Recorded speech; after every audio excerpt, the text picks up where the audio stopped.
Olá, caro aluno, cara aluna.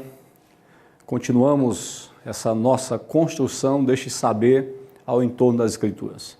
Como falamos lá no início, não estamos buscando conhecer o conteúdo das Escrituras, mas aquilo que deu origem a ela, aquilo que deu forma a ela, a sua transmissão, sua preservação. E nesse momento chegamos em um ponto importante desse estudo do entorno das Escrituras, que é a formação do cânon.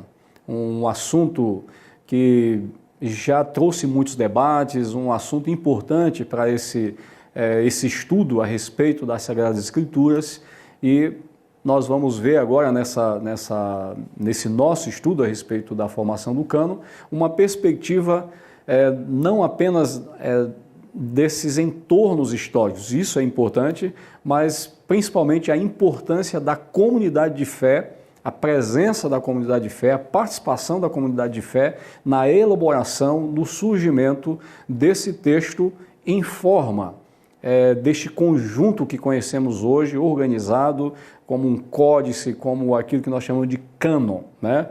Então, importante nós focarmos nestas coisas. Vamos dar uma olhada nesse nosso primeiro slide, onde nós começamos a demonstrar e trazer a presença da comunidade que dá origem a isso que vamos falar mais delongamente no decorrer desta aula.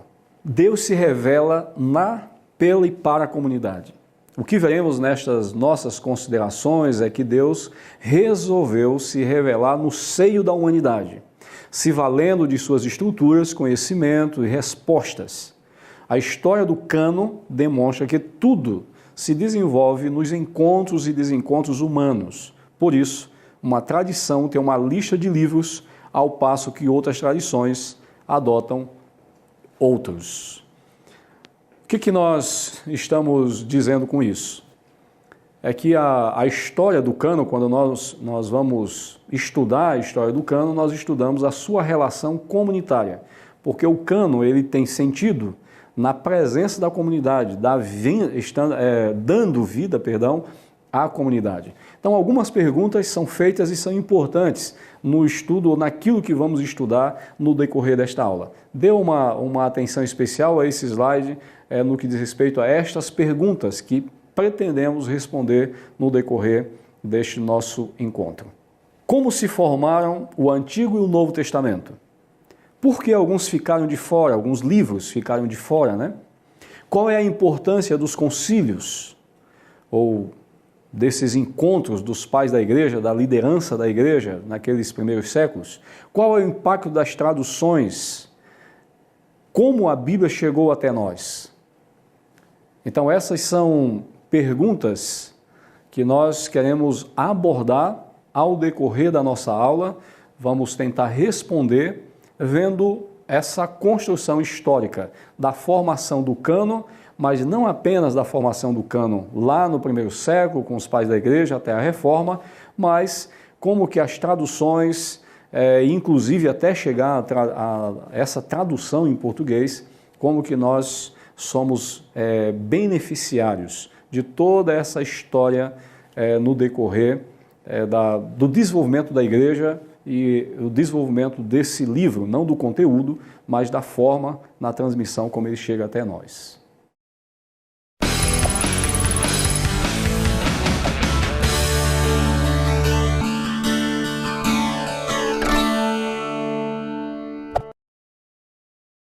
Muito bem, a formação do cânon. Quando nós pensamos nessa ideia de formação do cânon, aquele texto que você tem de apoio, onde a aula foi construída em forma de texto, ele vai te dar conceitos, vai elaborar uma caminhada aí mais detalhada da história da formação do cânon. Aqui, agora vamos elencar algumas coisas importantes nessa formação, como que o cânon foi formado. Basta dizer rapidamente que cânon é aquela ideia de uma vara de medir, que era muitas vezes feita de uma cana, né? Uma vara que tinha uma determinada medida, e então, com base na medida dessas varas, se dava a medida para a construção, a medida de uma madeira, as distâncias de um lugar para o outro, né? Então, dessa ideia de vara de medir, ou cana de medir, veio o que nós chamamos de cânon, ou seja, um conjunto de livros que é considerado aquela medida que se precisava para o propósito das Escrituras, que é revelar a Deus e o seu plano. Então, por isso, essa palavra cânon. Vamos dar uma olhada, então, no nosso próximo slide, para nós continuarmos a essas considerações. O cânon do Antigo Testamento. Importante, nós vamos fazer uma breve distinção, mas a formação do cânon do Antigo Testamento tem uma história diferente, pois era um conjunto de livros muito utilizados nas sinagogas, mesmo que fora da estrutura que se conhece hoje. Quando nós pensamos em cânon do Antigo Testamento, temos que pensar que esses livros, eles têm uma história de produção e de transmissão. Começa com uma tradição oral, onde as histórias que nós temos hoje escritas, elas eram passadas de uma tradição para outra tradição. Pais para filhos, geracional, até que vem ganhar uma forma escrita. Depois dessa forma escrita, depois que o povo vem do cativeiro, a forma principal do povo de Israel se reunir para culto são as sinagogas. E esses rolos, os livros bíblicos na forma de rolo, que é a principal forma utilizada naquele período, então eram lidas, né? Aqueles livros eram lidos nas sinagogas e aquilo servia de orientação de fé para aquelas pessoas.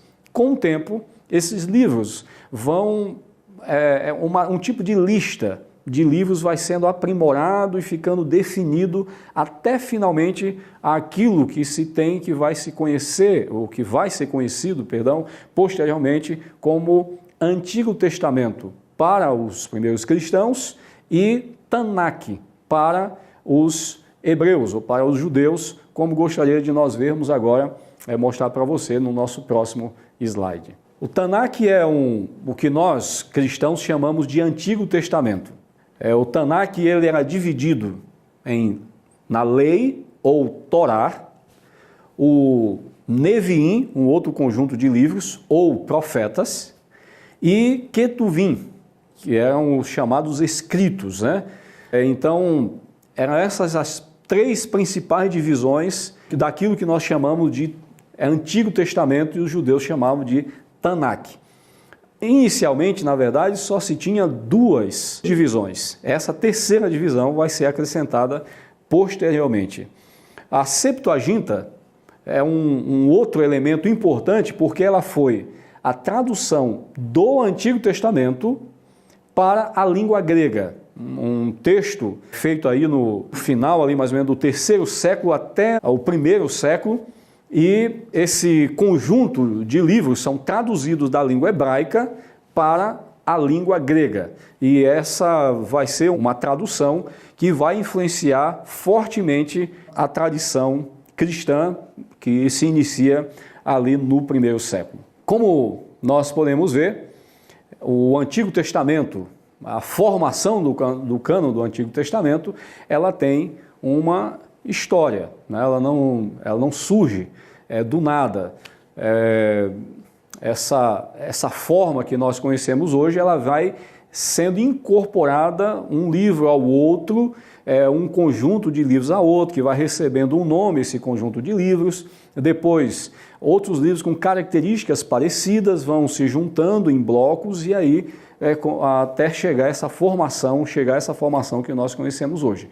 Então é importante que o estudante perceba que existe toda uma história de formação desse conjunto de livros como nós o temos hoje. Ele não aparece do nada, não foi simplesmente uma única reunião que definiram quais são os livros, mas ele tem toda uma tradição, toda uma caminhada histórica.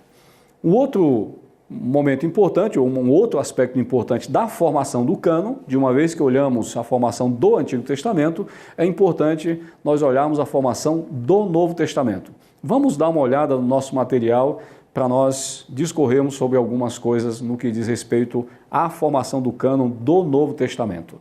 A trajetória histórica da formação do Novo Testamento foi distinta da trajetória da formação do Antigo Testamento. Desde o final do primeiro século, a igreja cristã tinha sua lista, mesmo com variações entre as igrejas ocidentais e orientais. O que nós podemos dizer a respeito dessa trajetória do Novo Testamento? É distinta por quê? Ora, o Antigo Testamento, ele é forjado, ele é formado num ambiente de uma religião milenar, que é a tradição judaica, e passa por vários processos, por vários momentos, até esse conjunto de livros chegar onde chegou. Até onde chegaram, perdão. Teve as suas tradições religiosas, tradições de escolas hermenêuticas.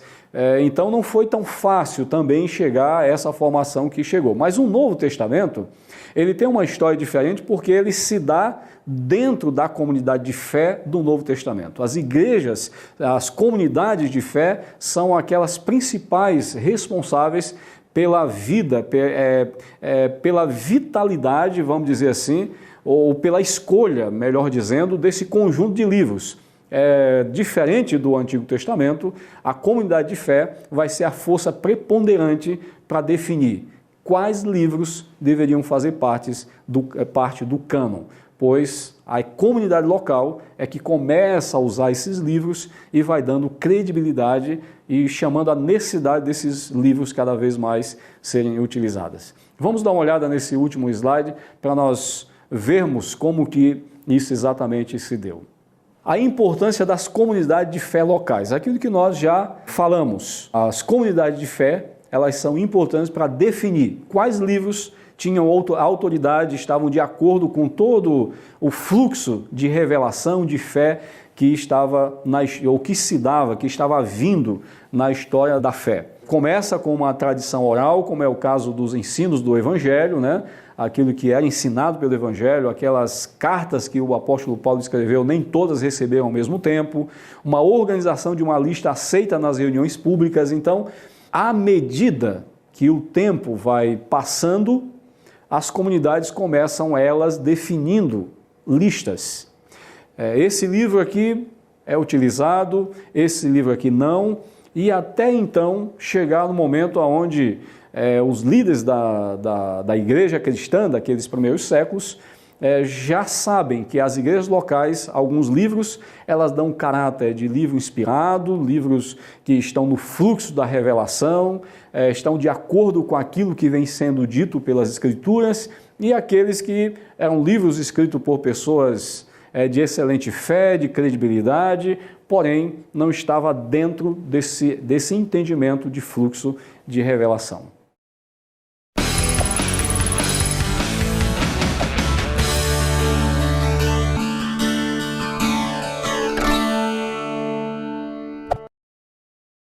Continuando nessa temática da história da formação do cânon, depois de ver como é que o cânon do Antigo e do Novo Testamentos foram formados no centro da comunidade, nós vemos agora um aspecto importante para o estudante conhecer, entender melhor como que isso se deu, pois isso está relacionado à história das Escrituras, que é a ideia dos livros apócrifos. Quando nós pensamos em livros apócrifos, essa é uma discussão longa, né? Já filmes já foram produzidos tratando dessa temática dos livros apócrifos, muitos textos, artigos, pesquisas têm saído a respeito deste assunto, mas nós queremos tratar dentro desse ambiente, especialmente protestante e católico, a compreensão dessa temática, que são os livros apócrifos. Então, vamos dar uma olhada nesse nosso primeiro slide a respeito dessa consideração. Antigo Testamento, pois, mais uma vez, precisamos distinguir entre livros apócrifos no Antigo Testamento e Novo Testamento.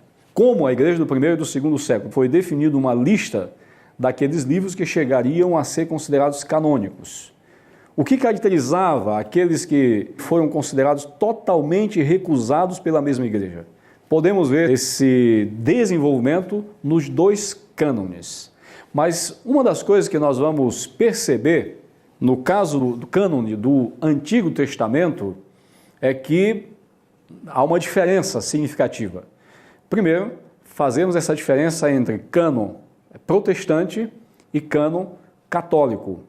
O cânon protestante, como veremos nestas considerações, com 7 livros a menos no Antigo Testamento, e o cânon católico com esses mesmos 7 livros a mais. Vamos dar uma olhada então nesse nosso próximo slide, onde abordamos essa questão. Começamos considerando o concílio de Jâmnia, que é um concílio judaico, aonde foi definido esse conjunto de livros que nós conhecemos na Bíblia protestante como Antigo Testamento. Então, é importante fazer essa diferença do cânon do Antigo Testamento dos protestantes oriunda, ele emerge do cânon, o Tanakh, que é o cânon do Antigo Testamento, ou da Bíblia hebraica. Negação dos 7 livros acrescentados na versão grega. Então nós temos esse concílio negando os 7 livros que a Septuaginta, que eu já dei uma falada nela antes, eles negam esses 7 livros e ficam apenas com 39 livros do Antigo Testamento, que é a mesma versão que os protestantes lá na Reforma vão utilizar. Não tinha o mesmo fluxo da revelação histórica. Essa é a compreensão desse concílio, o concílio de Jâmnia, que os 7 livros acrescentados pela Septuaginta não tinham o mesmo fluxo de revelação, por isso foi rejeitado naquele concílio. Mas nós teremos um concílio depois, já no século IV da Igreja Cristã, um concílio comandado, inclusive, pelo pai da Igreja, chamado Agostinho, concílio de Cartago, onde ali naquele concílio foi definido que os 7 livros da Septuaginta fossem realmente acrescentados, como o livro vai ser um tipo de um livro que é colocado no cânon fora de período, né? Então, nesse concílio, o concílio de Cartago, é aceito o cânon da Septuaginta como o cânon que deveria prevalecer, o cânon do Antigo Testamento. E, logo em seguida, também, a Septuaginta vai ser a versão que vai adotar essa decisão desse concílio e vai fazer essa tradução a partir da Septuaginta, mantendo esses 7 livros. E depois, lá em 1566, o Concílio de Trento, já com o movimento contra a Reforma, vai confirmar esses livros. O que isso diz para nós? Diz que a história do cânon não foram decisões fáceis. A história de definir que livro fazia parte, que livro não fazia parte do cânon, foi uma decisão difícil e por isso levanta tantos questionamentos, tantas discussões a respeito dos critérios estabelecidos. Como já vimos do Antigo Testamento, vamos rapidamente ver como que foi essa formação do cânon do Novo Testamento. Quero convidá-lo a você dar uma olhada mais uma vez nos nossos slides. O cânon do Novo Testamento, adotado pelos católicos e pelos protestantes, ele é igual. Diferente do Antigo Testamento, que temos listas diferentes, com 7 livros a mais para o cânon católico, no caso do Novo Testamento não temos essa diferença. Foi mais simples, foram livros que surgiram no seio das comunidades locais e muitas delas tinham relacionamento com os seus escritores. Outros livros não canônicos circulavam entre as igrejas. Como mencionamos, a formação do cânon do Novo Testamento é uma história mais tranquila, entre aspas, porque a maior discussão hoje, historiográfica, mesmo das especulações sociológicas, giram em torno do cânon do Novo Testamento, colocando como se fosse uma questão política que teria estabelecido a lista de livros. E, de fato, houve tensões políticas, onde a Igreja Oriental queria uma certa quantidade de livros, enquanto a Igreja Ocidental queria outros livros. Não podemos negar essa tensão que existiu na Igreja naqueles primeiros séculos para definir o conjunto de livros que finalmente faria parte daquela lista definitiva. No entanto, podemos crer, é uma questão de crença também, de que Deus estava conduzindo esse processo exatamente como nós o temos hoje. Vamos dar uma olhada nesse último slide a respeito deste tópico, falando ou apontando algumas dessas questões. Os livros dos pais da igreja, por exemplo, Clemente, em algumas listas do Novo Testamento, esses livros apareciam. Ele escreveu uma carta aos Romanos, escreveu carta a Coríntios, né? Pastor de Hermas, por exemplo, no cânon, que a lista, melhor dizendo, de um pai da igreja chamado Orígenes, tanto o livro de Clemente como o Pastor de Hermas estavam inseridos na sua lista. E existiam aqueles livros chamados de pseudepígrafos, que eram livros produzidos por cristãos daquelas igrejas, e para que o livro ganhasse uma notoriedade, eles não colocavam o seu nome como autores, mas eles colocavam o nome de um apóstolo, de uma pessoa famosa, um dos pais da igreja. Então é muito comum nós termos esses livros chamados pseudepígrafos, com uma tentativa de fazer parte da lista, mas quando foram feitos os critérios para definir um livro que deveria fazer parte do Novo Testamento, esses livros não passavam por aqueles critérios. Escritos por autores que conferiam a autoria a um apóstolo, isso que eu acabei de falar. Então, essa tensão do Novo Testamento, da formação do cânon do Novo Testamento, é importante nós percebermos que realmente não foi não vamos omitir esse fato, que foi uma coisa tranquila, um apóstolo colocou uma lista e todo mundo aceitou. Não, na verdade, esse cânon do Novo Testamento, sem dúvida, a única tranquilidade que nós temos é que católicos e protestantes concordam com a mesma lista, não há mudança nisso, mas quando chega na Reforma Protestante, os protestantes adotam o cânon dos judeus, o Tanakh, como seu Antigo Testamento, e o Novo Testamento, o mesmo que a Igreja Católica já vinha usando como fluxo da tradição. Então, o que nós temos que entender é exatamente que a Bíblia, mesmo sendo um livro sagrado, mesmo sendo um livro de revelação, um livro inspirado, faz parte da história cultural da humanidade e passou pelos mesmos desafios que muitos passaram para estarem presentes até a nossa época. Mas, sem dúvida, a sua história também mostra que é confiável, porque a igreja, os pais da igreja, os líderes da igreja, os doutores da igreja estiveram presentes junto com as comunidades definindo que livro deveria, ou quais livros deveriam estar nessa lista que nós conhecemos como cânon.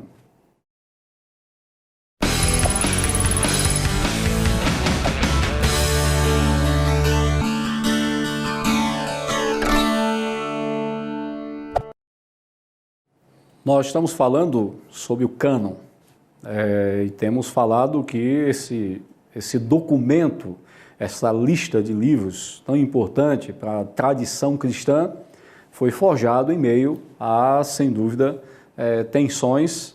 No entanto, se crê que assim Deus conduziu todo esse processo e nós temos os livros que precisávamos ter para apresentar Deus ou revelar Deus e o seu plano de redenção. Uma coisa importante agora que nós, nesse nosso próximo momento de planejamento pedagógico, didático, para nós construirmos conhecimento a respeito desse tema, é a relação dos primeiros concílios e a definição desse cânon, desse cânon que nós falamos anteriormente. Os concílios, o que era um concílio? Um concílio era quando os principais líderes das igrejas se reuniam em um determinado lugar com determinados temas a serem tratados, e esses temas tratados deveriam ser enviados para as comunidades e dizer, olha, esta tem sido a definição que os líderes ou os doutores da igreja, os mestres da igreja tomaram a respeito disso. Então houveram muitas controvérsias, muitos concílios para definir aquilo que a igreja cristã crê. Tanto a igreja cristã que vai unificada até o ano de 1054, quando nós temos o primeiro grande cisma, criando a igreja ortodoxa, e depois um outro grande cisma, criando os protestantes e católicos, cada um de um lado.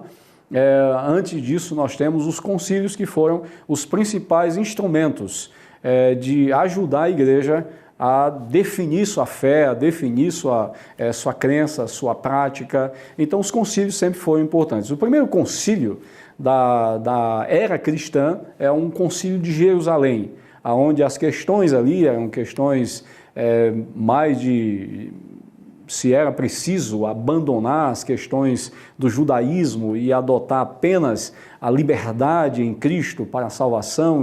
Então eram questões dessa natureza, e a igreja ali, os líderes, os apóstolos, se reúnem com líderes das igrejas e tomam a primeira definição. No que diz respeito ao concílio que vai tratar, ou aos concílios que vão tratar da questão canônica, nunca foi um concílio apenas para tratar de questões canônicas, pois um concílio nunca tratava de apenas uma questão, existiam as questões dominantes, mas muitas outras questões periféricas. Então, nesta aula, queremos tratar de alguns dessa trajetória da relação concílios e definição do cânon bíblico. Vamos dar uma olhada então no nosso material, algumas informações importantes sobre isso. Já foram mencionadas a relação das comunidades de fé e o fechamento do cânon bíblico. É importante observar que, nesse ponto, os concílios tiveram um papel de confirmar o que as igrejas locais já vinham praticando. Então, como já temos visto, apenas reforçar essa ideia, que o concílio ele confirmava aquilo que a comunidade de fé já vinha praticando. Esse nosso próximo slide vai nos mostrar exatamente isso. Você pode acompanhar comigo aqui. Os últimos livros da Bíblia são escritos no final do primeiro século. Isso é uma coisa importante nós percebermos, né? Os últimos livros da Bíblia são escritos no final do primeiro século, como, por exemplo, o livro de Apocalipse, que é datado, na grande maioria aí, lá pelo ano 90, 92, do final do primeiro século. Então, isso é uma interpretação ou um olhar ortodoxo para essa questão. Por volta do ano 170, a lista que circulava é muito semelhante à do concílio de Cartago, aquele concílio que Agostinho presidiu, como eu falei antes. Então, perceba que essa caminhada da igreja reconhecer essa lista já estava em curso, e por volta do ano 170 já se tem uma lista semelhante, um pouco parecido, não vai mudar muita coisa. Marcião, você vai encontrar lá no teu material de apoio informações importantes sobre Marcião e a sua relação com o cânon, porque ele vai ser uma das pessoas que vai propor um cânon, e o seu cânon diferia em algumas coisas, e isso trouxe um pouco de tensão. A sua lista impulsiona os pais a definir uma lista universal. É interessante que esse conflito com Marcião vai ajudar aos pais da igreja a definirem mais rapidamente um cânon que vai ser definido. Um outro aspecto importante que nós vamos rapidamente mencionar, e eu queria que você acompanhasse no nosso slides, é a definição do cânon. Como é que foi definido esse cânon que nós conhecemos hoje? Então, depois que Marcião fez a sua lista e deixou muitos livros considerados pelas igrejas como dentro do fluxo da revelação divina, os concílios passaram a ouvir os anseios das comunidades de fé e partiram para a definição do que se tem hoje ainda, que em tradições cristãs diferentes, né? É isso que nós chamamos de cânon, né? Então, o cânon bíblico, esse cânon que nós conhecemos hoje, ele surge, isso é importante frisar, como um anseio da comunidade.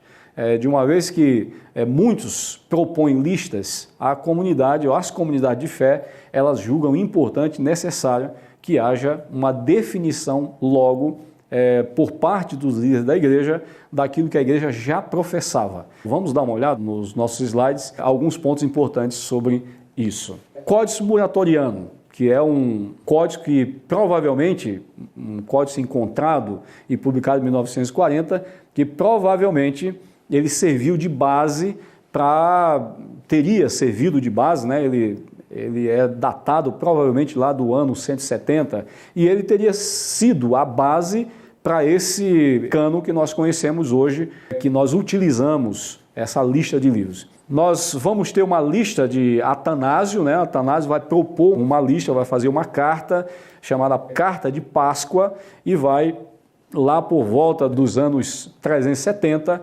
propor uma lista que vai contrariar um pouco a lista de Orígenes, né? Mas essa lista de Atanásio, você pode verificá-la no teu texto de apoio, que ela vai ser a grande, a lista dominante para esse documento que nós temos hoje, essa lista de livros que nós temos hoje. O que nós podemos observar nisso? É que é impressionante como que, apesar de toda essa discussão, apesar de todos esse desencontro muitas vezes, pois é assim que é feita a história, né? E a igreja, a Bíblia, não está imune, não está fora da história das pessoas. Então, apesar disso, nós temos a Bíblia atravessando a história e chegando até os nossos dias com muita força, com muita vitalidade e continuando com o seu propósito inicial.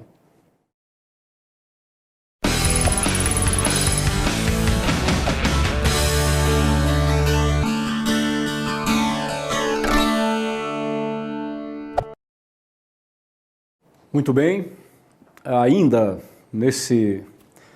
trabalhando essa ideia do cânon, a história do cânon, quando nós pensamos no cânon, então não vamos pensar só na sua formação, pois isso construímos lá no princípio, né? Como é que esse cânon passou pelos primeiros séculos da igreja e vão atravessando os séculos, os anos e chegando até nós.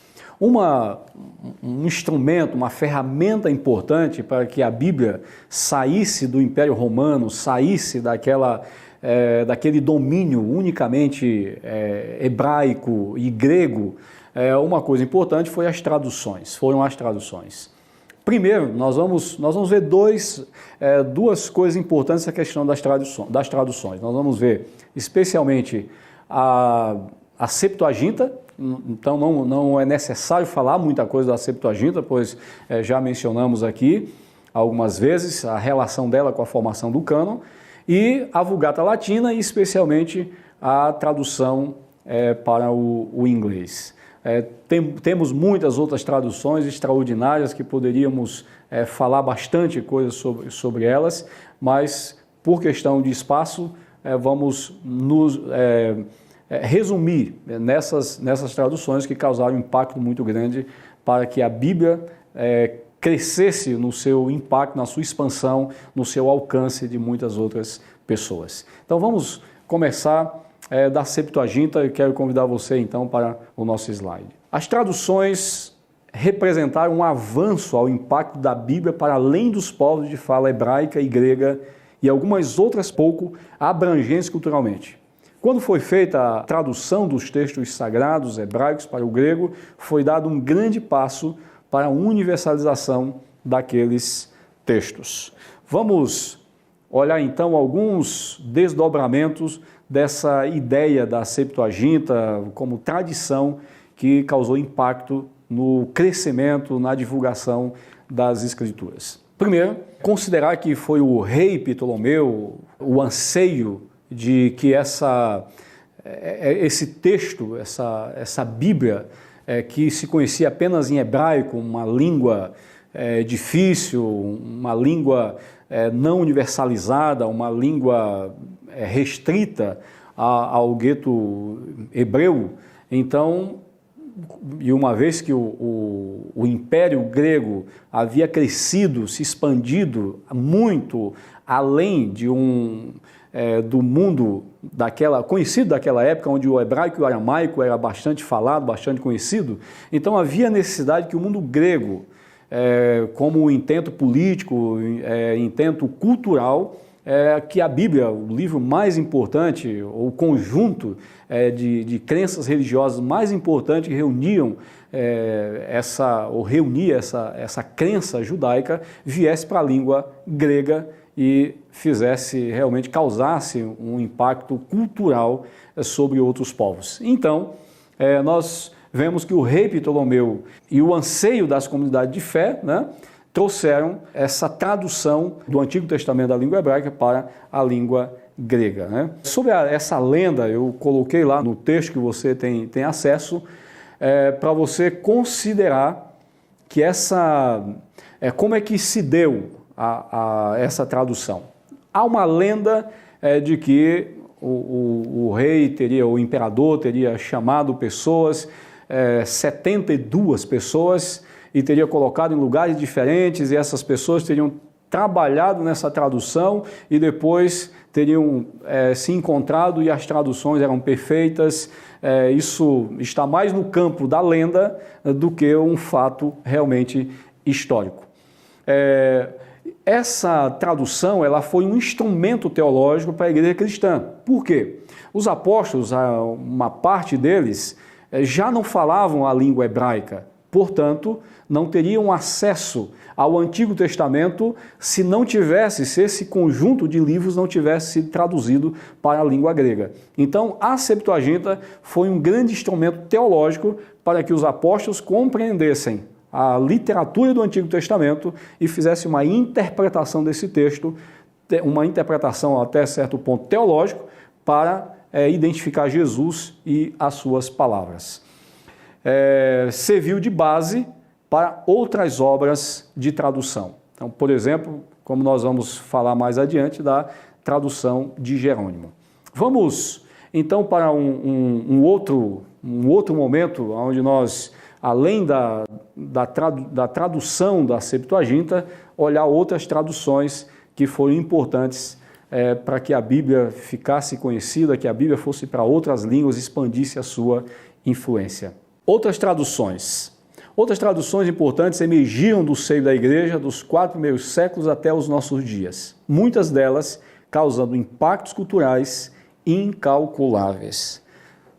Dê uma olhada comigo agora aqui nessas algumas traduções que nós vamos elencar, que foram importantes para essa ideia que estamos construindo. A Vulgata Latina. O que foi a Vulgata Latina? Do hebraico, grego e sírio para o latim, Jerônimo, ele pega a Septuaginta e outras traduções conhecidas na época do Antigo Testamento e traduz esse texto para o latim. E essa tradução de Jerônimo vai servir de base para muitas outras traduções posteriores. Grande impacto cultural nos países de língua inglesa. Isso é uma outra coisa importante que nós percebemos na influência da tradução de Jerônimo. O impacto que isso tem sobre outras traduções, a tradução de Lutero, a tradução para o inglês e outras traduções para a Igreja Oriental e Ocidental, essa tradução foi extremamente importante. Portanto, as traduções elas tiveram um papel extremamente importante para que a Bíblia tivesse um alcance em outras línguas, em outras nações, saísse do gueto romano e tivesse uma ampliação, tivesse um impacto muito maior, como de fato teve.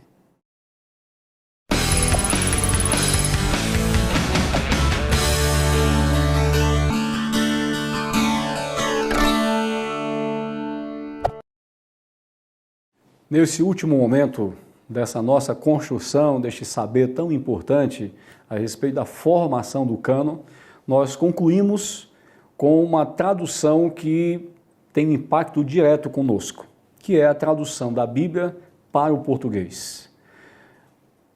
Isso não apenas no que diz respeito a nós brasileiros, mas a Bíblia chegou para Portugal como uma força política daquela época, e além das colônias que Portugal tinha, que falavam a língua portuguesa, então nós somos beneficiados posteriormente. Mas, sem dúvida, não poderíamos estudar a história do cânon sem pensar na história da tradução da Bíblia para a língua portuguesa. Então nós vamos focar em dois momentos. Primeiro, nos antecedentes históricos, aquilo que vem antes dessa tradução. E depois, na figura de João Ferreira de Almeida, que é aquele que primeiro produz uma tradução para a língua portuguesa, quase que na sua totalidade, pois deixou ainda um pouco de texto sem traduzir na ocasião da sua morte. Então eu gostaria de convidá-lo para nós iniciar, olhando aqui no nosso slide, sobre esses antecedentes históricos. A tradução da Bíblia para a língua portuguesa representou uma revolução para essa cultura linguística, pois além de Portugal, as colônias portuguesas foram beneficiadas até mesmo como instrumento de ensinamento da língua e aculturação de seus povos. Mas os antecedentes dessa grande obra contam com a participação de reis letrados. Essa é uma faceta muito importante da história da tradução da Bíblia para a língua portuguesa, pois não foram utilizados primeiramente os antecedentes históricos para a língua portuguesa. Nós temos a presença de alguns reis que eram dotados de saberes, apegados à língua, ao vernáculo, e isso nós vamos ver no próximo slide, por exemplo, dois reis importantes que estavam presentes nesses antecedentes históricos. Dá uma olhada então, vamos olhar juntos esses reis que influenciaram bastante aquilo que vem posteriormente ser a tradução da língua ou para a língua portuguesa. Primeiro, Dom Diniz, ele vive aí no período de 1279, ele traduz 20 capítulos de Gênesis para a língua portuguesa, e isso é um avanço. Por quê? Porque se esse rei é apegado às escrituras, apegado à letra, ele traduz 20 capítulos da Bíblia, ele impulsiona outras pessoas com o mesmo desejo. Posteriormente, um outro rei letrado, interessado nas letras e na escritura, que vai produzir e influenciar a tradução das escrituras, é Dom João I, por volta de 1400. Traduziu e elegeu uma comissão de padres para trabalhar com base na Vulgata Latina. Porém, só traduziram partes da Bíblia. Muito interessante nós vermos como que Deus, no curso da história, nessa caminhada de construção do texto, de fazer com que a Bíblia chegue a todas as línguas, a todos os povos, a todas as culturas, utiliza pessoas que poderíamos pensar como improváveis para esta herança cultural, como é o caso desses dois reis de Portugal. Um outro momento importante é focarmos agora naquele que foi a pessoa que diretamente trabalhou na tradução das Escrituras para a nossa língua. Então vamos dar uma olhada nesse próximo slide, onde traçamos mais ou menos o perfil e quem foi esta pessoa e a sua obra tão importante, especialmente para nós de língua portuguesa. João Ferreira de Almeida foi um protestante convertido do catolicismo que desde muito jovem, vivendo na Ásia, ali conheceu a mensagem evangélica, viveu como um pregador dessa mensagem e aos 17 anos iniciou sua tradução do Novo Testamento, o que foi perdido numa viagem, e somente em 1976 a tradução do Novo Testamento foi concluída. João Ferreira de Almeida, quando você estuda a história deste personagem, é muito interessante, pois com 17 anos esse homem havia traduzido parte do Novo Testamento. Infelizmente perdeu, ou não sei se felizmente, talvez, posteriormente trabalhou numa tradução melhor, pois até hoje a base principal das traduções da Bíblia para a língua portuguesa ainda é a obra de João Ferreira de Almeida. Então vamos olhar no nosso próximo slide algumas algumas coisas importantes e interessantes nesse processo de tradução para a língua portuguesa por João Ferreira de Almeida. Sua vida e obra, como eu já falei rapidamente, né? Um homem que vai para a Ásia e depois serve como pregador, como missionário naquela região, pouco, na verdade, viveu em Portugal. O português não era uma língua tão falada e não era tão fácil você encontrar pessoas para esse empreendimento. Desde cedo, como eu falava, viver na Ásia, né? Com 17 anos iniciou sua tradução do Novo Testamento e traduziu o Novo Testamento completo e o Antigo Testamento até Ezequiel 48:12. João Ferreira de Almeida. Hoje você encontra na grande maioria das Bíblias que nós utilizamos da língua portuguesa, você vai encontrar lá dizendo, tradução de João Ferreira de Almeida. As nossas versões atualizadas, corrigidas, né, são todas com base nessa tradução de João Ferreira de Almeida, e mesmo aquelas que, como nós temos hoje, traduções novas, mas muitas vezes o texto, a base da sua tradução está ali em João Ferreira de Almeida.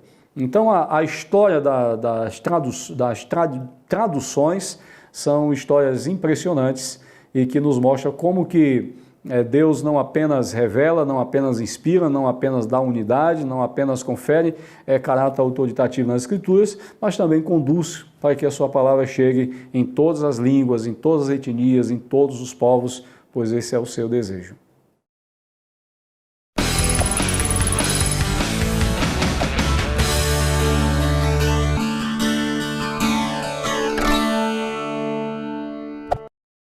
Qual é o elemento principal, o elemento cultural principal de um povo? Como é que um povo, como é que um grupo social se identifica? Qual é o seu principal meio de identidade? É uma língua. Então Deus, Ele sabiamente se revelou em uma língua. Ele não se revelou simplesmente ou apenas realizando grandes coisas, pois isso também faz parte do seu processo de se mostrar e mostrar o seu poder, mostrar o seu caráter, mas a principal maneira que Deus resolveu se mostrar, se revelar, foi através de uma identidade cultural que pudesse ter relação com cada povo em cada lugar. Podemos ver um resumo disso naquilo que escrevemos nesse slide em seguida. Vamos dar uma olhada. Um livro divino e humano. Este estudo nos mostra a dupla natureza muito clara das Sagradas Escrituras. Deus a inspirou e conduziu a história de tal maneira que homens e mulheres transmitiram e transmitem da sua vila, da sua cidade para o mundo. Esse é o processo em curso, apesar de se ter um cânon fechado. Apesar disso, apesar de já termos um cânon fechado e acreditamos que a revelação já cessou, já se deu, mas Deus continua usando pessoas para que a sua palavra seja conduzida, chegue até as nações, até os vilarejos, até as tribos, chegue através da sua maior identidade cultural, da sua língua.